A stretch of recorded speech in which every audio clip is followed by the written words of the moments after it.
Este é o princípio da lei da fé. Qualquer um que disser, crer e não duvidar em seu coração, crer que se fará aquilo que diz, tudo o que disser lhe será feito.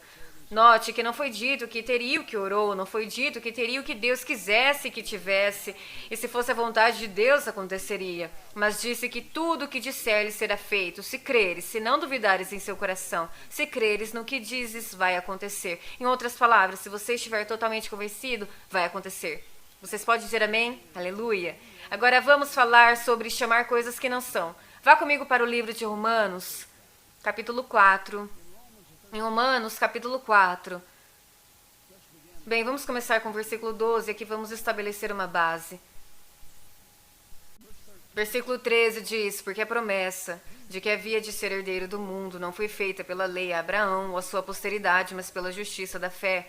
Agora, essa frase, mas pela justiça da fé, é importante porque o que Paulo disse em Romanos 10, quando ele disse, a palavra está perto de ti, que até mesmo a justiça que é de fé ele diz a você o que a justiça de fé diria, e diz que a palavra está perto de ti, está na tua boca e no teu coração. Em outras palavras, ele está te dizendo como conseguir das páginas deste livro para dentro do teu coração, onde pode-se fazer algo em sua vida. Não basta apenas saber sobre isso. Agora, quando você vai para o versículo 16 aqui, observe que diz, portanto, é pela fé, para que seja segundo a graça.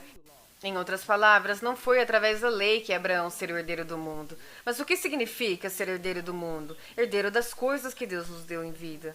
Algumas coisas que você não vai viver só na eternidade. Mas veja, tantas pessoas adiaram todas as boas bênçãos de Deus para quando chegar ao céu. Bem, há algumas coisas que você não vai precisar lá. Você não vai pagar caro ou barato o gás quando você estiver no céu. Quero dizer, você precisa disso aqui e agora, você precisa de finanças para aqui e agora, e para pregar o evangelho é preciso de finanças. É preciso ter dinheiro para pregar o evangelho em todo mundo. É preciso ter dinheiro para construir essas construções, e elas são necessárias.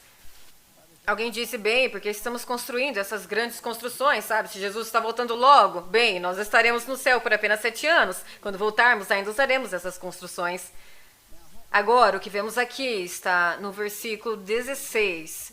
Está escrito que é pela fé, para que não seja segundo a graça. A razão para essa afirmação é que a única maneira de você acessar a graça de Deus é através da fé. Você não consegue alcançá-la de outra forma. Você não consegue acessar a graça de Deus através de suas boas obras. É só através da fé. Diga comigo. Eu acesso a graça através da fé. Agora observe que ele continua e diz, portanto é pela fé, para que seja segundo a graça, a fim de que a promessa seja firme a toda a posteridade, não somente a que é da lei, mas também a que é da fé que teve Abraão, o qual é o pai de todos.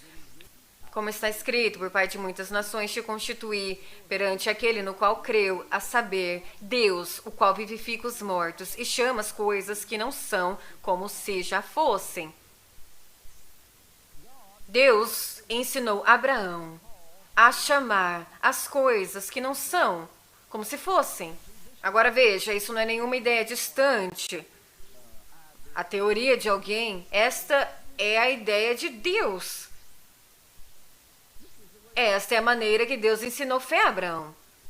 Agora deixe-me lhe contextualizar um pouco. Tenho certeza de que você está familiarizado com isso, mas vai nos ajudar a esclarecer isso. Quando Abraão tinha 75 anos, Deus falou com ele e disse que ele teria um ministério mundial. Ele nem tinha seu filho prometido e Deus disse, grandes nações serão de você. E sua esposa era estéril. Por 24 anos ele tinha promessa e nenhuma manifestação dela.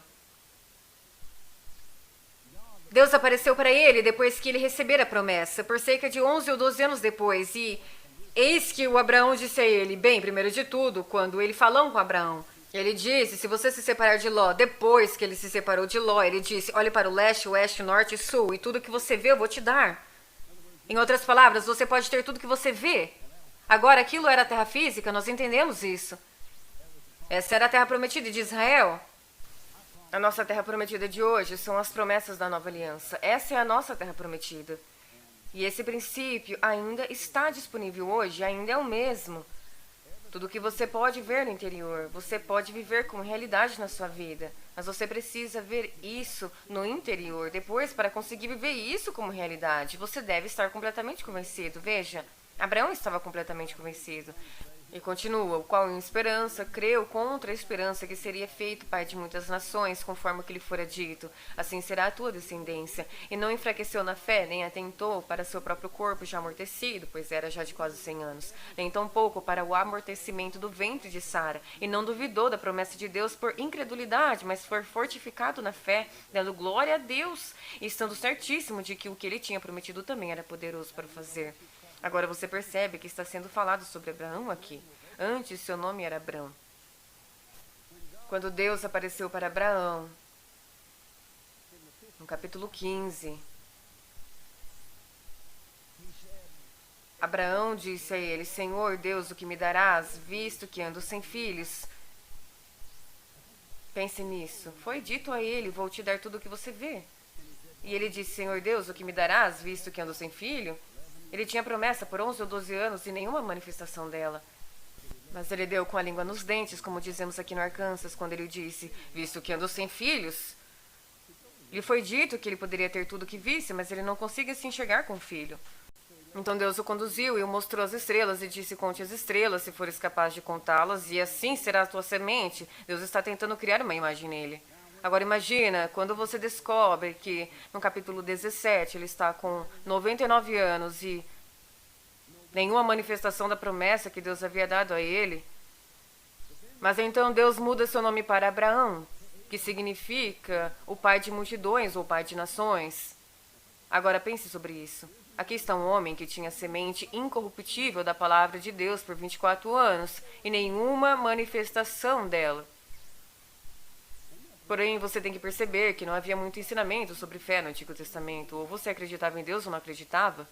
Ele não poderia virar a página e ler Romanos 10:17 e descobrir que a fé vem pelo ouvir. E com certeza ele não sabia que a palavra está perto de ti, mesmo em tua boca. Bem, sim, ele poderia se ele tivesse lido o Velho Testamento, está no Velho Testamento. Mas veja, ele não se atentou a isso. Bem, aqui você encontra, quando ele está com 99 anos, Deus aparece para ele e diz, eu fiz você o pai de muitas nações. Fiz, está no pretérito. Ele não tinha o filho prometido. Agora, para aquelas pessoas que dizem, bem, você não pode dizer nada que ainda não esteja em manifestação. Se você fizer isso, está simplesmente mentindo. Melhor ser cuidadoso, você está chamando Deus de mentiroso. Porque ele chamou Abraão, pai. Eu constituí, isso é pretérito, não é? Eu constituí pai de numerosas nações. Agora, o que houve dentro de um período de 12 meses, depois que Deus mudou o seu nome? Veja, ele tinha cerca de 100 anos quando a criança prometida nasceu. E ele tinha 99 quando Deus mudou o seu nome. Agora pense nisso. Abrão. Seu nome foi mudado para Abraão. E ele teve que dizer a todos, meu nome é Abraão. E a fé vem pelo ouvir. Agora, naqueles dias, eles sabiam o que os nomes significavam. Eles sabiam o que ele dizia, eu sou o pai de multidões. E o que Deus fez? Ele provocou a sua própria lei da fé para fazer com que isso se tornasse realidade. Qualquer um que disser, crer e não duvidar em seu coração, crer que se fará aquilo que diz, tudo o que disser lhe será feito. Você vê isso em operação no Antigo Testamento. E dentro de um ano, depois que Deus mudou o nome dele, na verdade, o que Deus fez, ele forçou Abraão a dizer o que Deus disse sobre ele. Entende isso? Quero dizer, uma vez que Deus mudou o nome dele, ele teve que dizer o que Deus dizia. Eu quero dizer, não havia nenhuma dúvida sobre isso. Quero dizer, uma vez que Deus mudou seu nome é mudado. Então, quando ele começou a dizer, eu sou o pai das nações, e é isso que significava, dentro de um ano, a criança prometida nasceu. Agora, pessoal, esta é a maneira de Deus de chamar coisas que não são como se fossem. Agora, vá comigo até 1 Coríntios. Eu quero mostrar para você o que o apóstolo Paulo menciona isso de novo de forma diferente. E há algumas outras coisas envolvidas aqui, mas eu acho que você pode ver isso também. 1 Coríntios capítulo 1, versículo 27 e 28. Mas Deus escolheu as coisas loucas deste mundo para confundir as sábias. E Deus escolheu as coisas fracas deste mundo para confundir as fortes. E Deus escolheu as coisas vis deste mundo e as desprezíveis e as que não são para aniquilar as que são.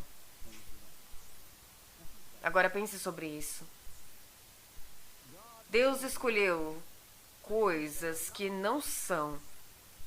Agora, o que isso significa? Coisas que não estão manifestas, coisas que não estão no reino natural. Ele escolheu forças espirituais que são capazes de mudar ou trazer a manifestação coisas que ainda não estão manifestas.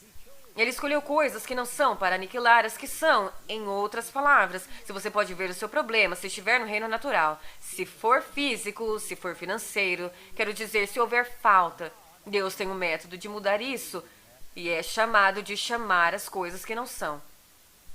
Você não chama o que está aí? Já está aí. Você chama a coisa que não está aí. Se você tem falta, antes de tudo, seja obediente às Escrituras. Quando você ofertou um tempo atrás, você colocou em movimento uma promessa de Deus, dê e lhe será dado. Portanto, agora sua confissão não deveria ser, eu dei e talvez me será dado. Sua confissão deveria ser, eu dei e me será dado. Boa medida, recalcada, sacudida e transbordante será dada a mim. Eu proclamo que eu semeio abundantemente, abundantemente eu colho. E meu Deus fez com que toda graça me seja acrescentada, e tendo todas as necessidades satisfeitas, e eu transbordarei em toda boa obra. O que você está fazendo? Você está chamando as coisas que não são. E se você não for cuidadoso, alguns cristãos bem-intencionados dirão, bem, eu sei que você está mentindo. Não, isso não é mentir. Isso é aplicar os princípios do ideal de Deus. Os princípios da lei da fé e como eles funcionam. Qualquer um que disser, não há poder liberado sem o dizer. Palavras produzem energia. Quarks funcionam. Eu quero dizer, há poder liberado. A habilidade de Deus. Quando você diz o que Deus diz, você está liberando o mesmo poder que Deus liberou no princípio. Se você crê, se você não duvida em seu coração. Você entende o que eu estou falando? Mas agora veja, sua mente carnal vai lutar contra isso até que ela seja renovada.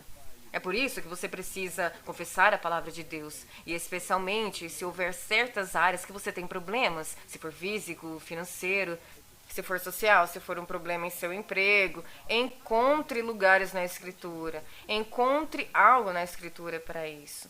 E comece a confessar essa Escritura e proclamá-la de novo, de novo, de novo, de novo.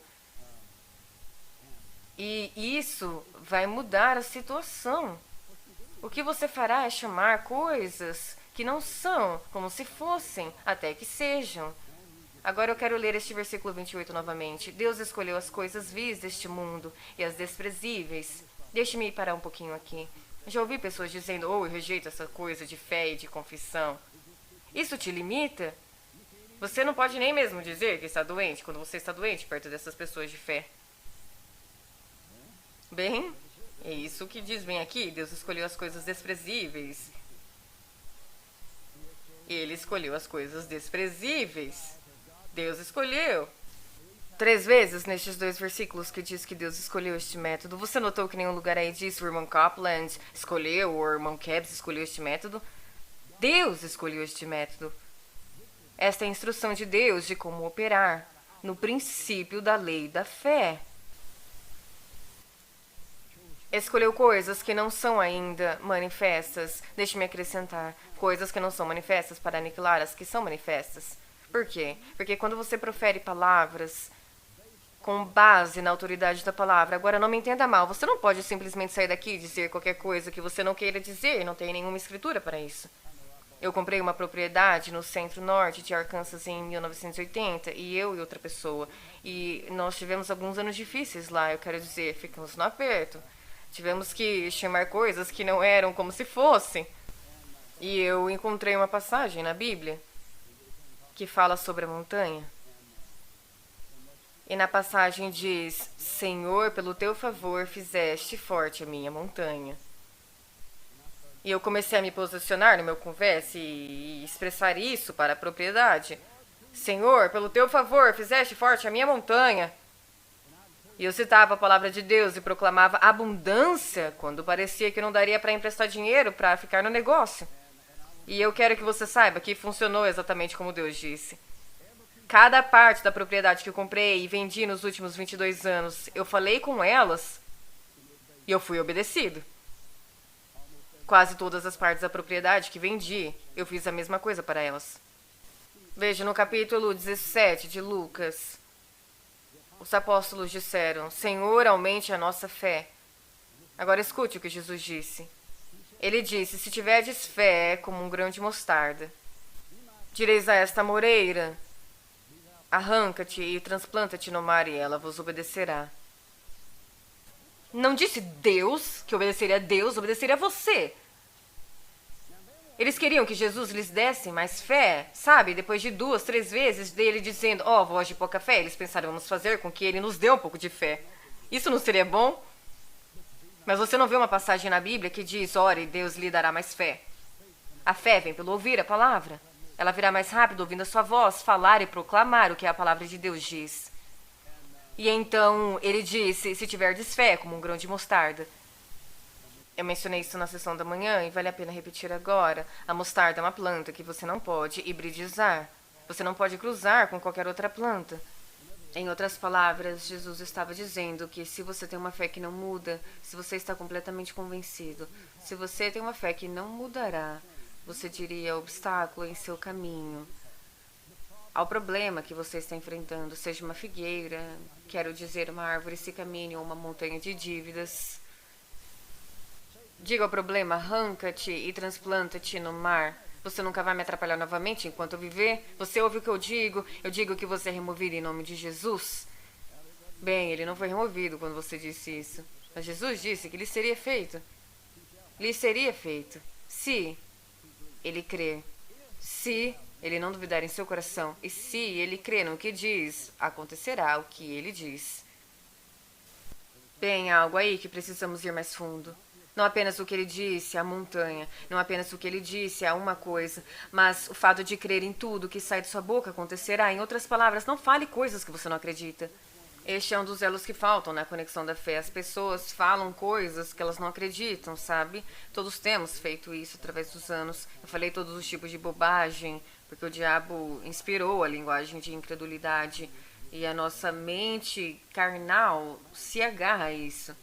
Sabe, morrer de alegria, morrer de rir, eu morreria se, morrer de vontade, morrer se não. Bem, isso não é conversa bíblica, mas as escrituras dizem que o coração alegre é como um bom remédio. Ninguém aqui toma remédio para morrer, certo? Não. O médico te deu uma receita e você chega em casa e lê a receita e está escrito para tomar 3 comprimidos por dia até que te matem. O que você faria com eles? Você os jogaria o mais longe que pudesse. Então, para ser bíblico sobre isso, se rimos, devemos dizer que vamos rir até sabermos que viveremos para sempre. O coração alegre é como um bom remédio. Louvado seja Deus. Chamar coisas que não são como se fossem. Bem, é sempre alguém dizendo: veja, irmão Caps, aqui está o jeito que eu acredito. Eu só acredito que você tem que dizer como é. E se dizer de outra forma, você estará mentindo. Mas olha, siga esse cara e veja se ele acredita nisso o tempo todo. Ele vai dizer isso na igreja, sabe? As pessoas, às vezes, especialmente nas igrejas religiosas, elas tendem a ficar com mentes religiosas. Mas quando ele vai para casa, não é nisso que ele acredita. Porque ele vai direto para casa para alimentar seu cachorro e seu cachorro não está lá. Ele vai na varanda dos fundos e seu cachorro fugiu. Esse sujeito vai ficar bem ali na varanda e vai chamar seu cachorro até que ele volte. Aqui, Put, ou aqui, Ruber, seja lá qual for o nome dele. E ele vai chamar aquele cachorro até que ele volte. E o que ele está fazendo? Ele está chamando coisas que não são. E é assim que ele vai chamá-los. Ele vai dizer: aqui, Put, mas o Put não está aqui. Ele está em algum lugar. Não se sabe onde. Mas quando ele entra na igreja, Deus abençoe, você tem que dizer como é. E se você está doente, você tem que apenas dizer que está doente. Agora, não me entenda mal, não há poder em negar a doença. Essa é uma das coisas que aconteceu no início dos anos 70. As pessoas tiveram a ideia. Veja, quando você ensina essas coisas, às vezes, você tem que descobrir o que as pessoas pensaram sobre o que você diz. E eles entenderam que se você está doente, você tem que dizer que não está doente. Não, não há poder em negar a doença. Nós não negamos a doença. Nós negamos o seu direito de existir em nosso corpo porque fomos redimidos da maldição. E pelas suas pisaduras fomos sarados. A doença pode ser um fato presente em sua vida, mas não é a verdade. A verdade é que pelas suas pisaduras fomos sarados. Mas até que você tenha manifestação disso, você está doente. Estão me ouvindo? Então, se você está tentando convencer alguém que você não ouve, quando na verdade você ouve tudo, isso não é uma confissão, isso é uma mentira. Entende o que eu estou falando? Nós não negamos que a doença exista, mas nós simplesmente não falamos sobre o problema. Em outras palavras, quanto mais você fala sobre o seu problema, mais você acredita nele. Quero dizer, quanto mais você falar da doença, mais você acreditará na doença. Bem, sabe, nós sempre pegamos gripe nessa época do ano, nós sempre pegamos antes de qualquer outra pessoa. Eu não duvido disso. Você pede por isso, você está esperando por isso. Agora veja, nós acabamos de ler o que o médico disse sobre isso. Ele disse que se você acredita que vai ficar doente, você vai ficar doente. Porque há poder em acreditar. Mas esse companheiro parado na varanda, chamando seu cachorro.